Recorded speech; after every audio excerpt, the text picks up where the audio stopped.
নমস্কার বন্ধুরা, নতুন রেসিপিতে আপনাদের স্বাগত। আজকে আমি আবার একটা অন্যরকম রেসিপি নিয়ে এসেছি। আজকে আমি এই দেখুন বন্ধুরা, আমার হাতে হচ্ছে পাবদা মাছ। আজকে আমি পাবদা মাছ সর্ষে পোস্ত দিয়ে করব, একটু অন্যরকম ভাবে করব। তার জন্য এখানে আমি নিয়ে নিয়েছি 800 মতো পাবদা মাছ আছে। আর এইখানে আছে পেঁয়াজ কুচি, টমেটো কুচি, কাঁচা লঙ্কা, ধনেপাতা কুচি, সর্ষের তেল, পোস্ত বাটা, সর্ষে বাটা, নুন, হলুদ গুঁড়ো, লঙ্কার গুঁড়ো আর কালো জিরে। প্রথমে আমি মাছটা একটু কেটে ধুয়ে নিয়েছি। এবার একটু নুন, হলুদ, সর্ষের তেল মাখিয়ে রাখবো, কারণ এর মাছে আঁশ নেই। যে মাছে আঁশ না থাকে সেই মাছ একটু ভাজতে গেলে ফোটে। তার জন্য সর্ষের তেল মেখে যদি আধ ঘন্টা রেখে দেওয়া হয় তাহলে কিন্তু মাছটা আর ফুটবে না। হলুদ দিয়ে দিলাম। এবার আমি নুন দেব আর সর্ষের তেল দিয়ে মাছটা আমি আধ ঘন্টার মতো একটু রেখে দেবো, মাখিয়ে নেবো ভালো করে। এবার আমি উনুন ধরিয়ে কড়াই বসিয়ে দিয়েছি। কড়াই গরম হয়ে গেছে। কড়াইয়ে দিয়ে দেবো আমি সর্ষের তেল। এই রান্নাটা সর্ষের তেলে করলে অসাধারণ লাগে। আর তেলটা একটু গরম হবে। আমি কড়াইয়ের তেলটা এরকম চালিয়ে নেবো একটু খুন্তি করে।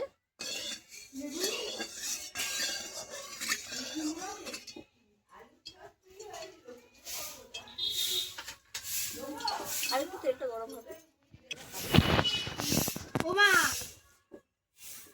তেল গরম হয়ে গেছে। এবার আমি এক এক করে মাছ ভেজে নেব।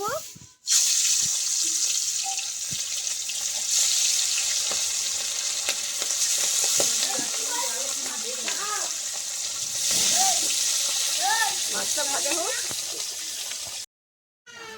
দেখুন বন্ধুরা, মাছ সব ভাজা হয়ে গেছে।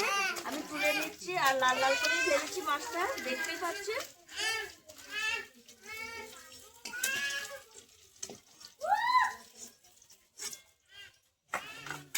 ওই তেলেই আমি দিয়ে দেবো ফোড়নে কালো জিরে, কাঁচা লঙ্কা কটা দেবো এখন, পরে আবার দেবো। দিয়ে দেবো পেঁয়াজ কুচি, টমেটো কুচি,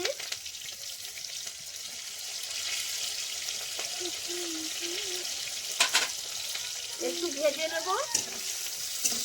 পেঁয়াজ ভাজা ভাজা হয়ে গেছে। এবার আমি দিয়ে দেবো স্বাদ মতো লবণ, হলুদ গুঁড়ো, লঙ্কার গুঁড়ো অল্প করে দেবো যেহেতু কাঁচা লঙ্কা দিয়েছি। আর দিয়ে দেবো সর্ষে বাটা,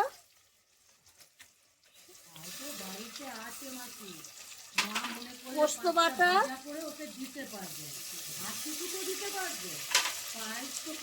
সর্ষে পোস্ত 1 মিনিট মতো একটু নেড়ে চেড়ে নেব।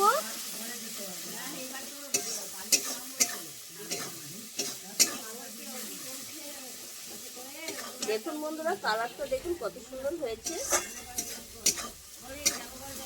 সর্ষে পোস্ত 1 মিনিট মতো একটু নেড়ে নিয়েছি, বেশি নাড়লে সর্ষে তেতো লাগে। এবার আমি একটু এই যে বাটি ধোয়া জল দিয়ে দেব।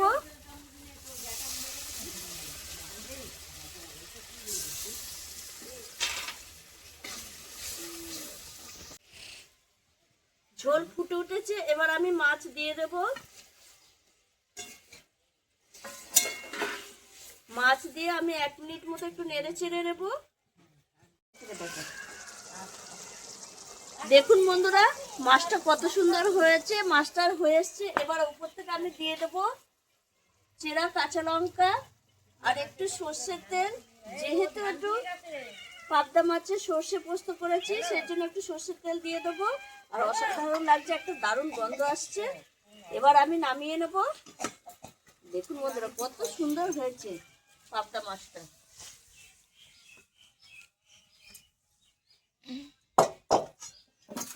ওপর থেকে আমি একটু ধনেপাতা ছড়িয়ে দেব, এটা দেখতে ভালো লাগার জন্য আর একটা সুন্দর গন্ধ আসবে তার জন্য দিলাম। আপনারা ইচ্ছা হলে দেবেন, ইচ্ছা না হলে দেবেন না, এটা অপশনাল। আপনারাও এইভাবে একবার পাবদা মাছ রান্না করে খাবেন, অসাধারণ লাগে। আর আমার এই ভিডিওটা যদি আপনাদের ভালো লেগে থাকে তাহলে লাইক করবেন, শেয়ার করবেন, সাবস্ক্রাইব করবেন। আবার দেখাবে আগামী ভিডিও।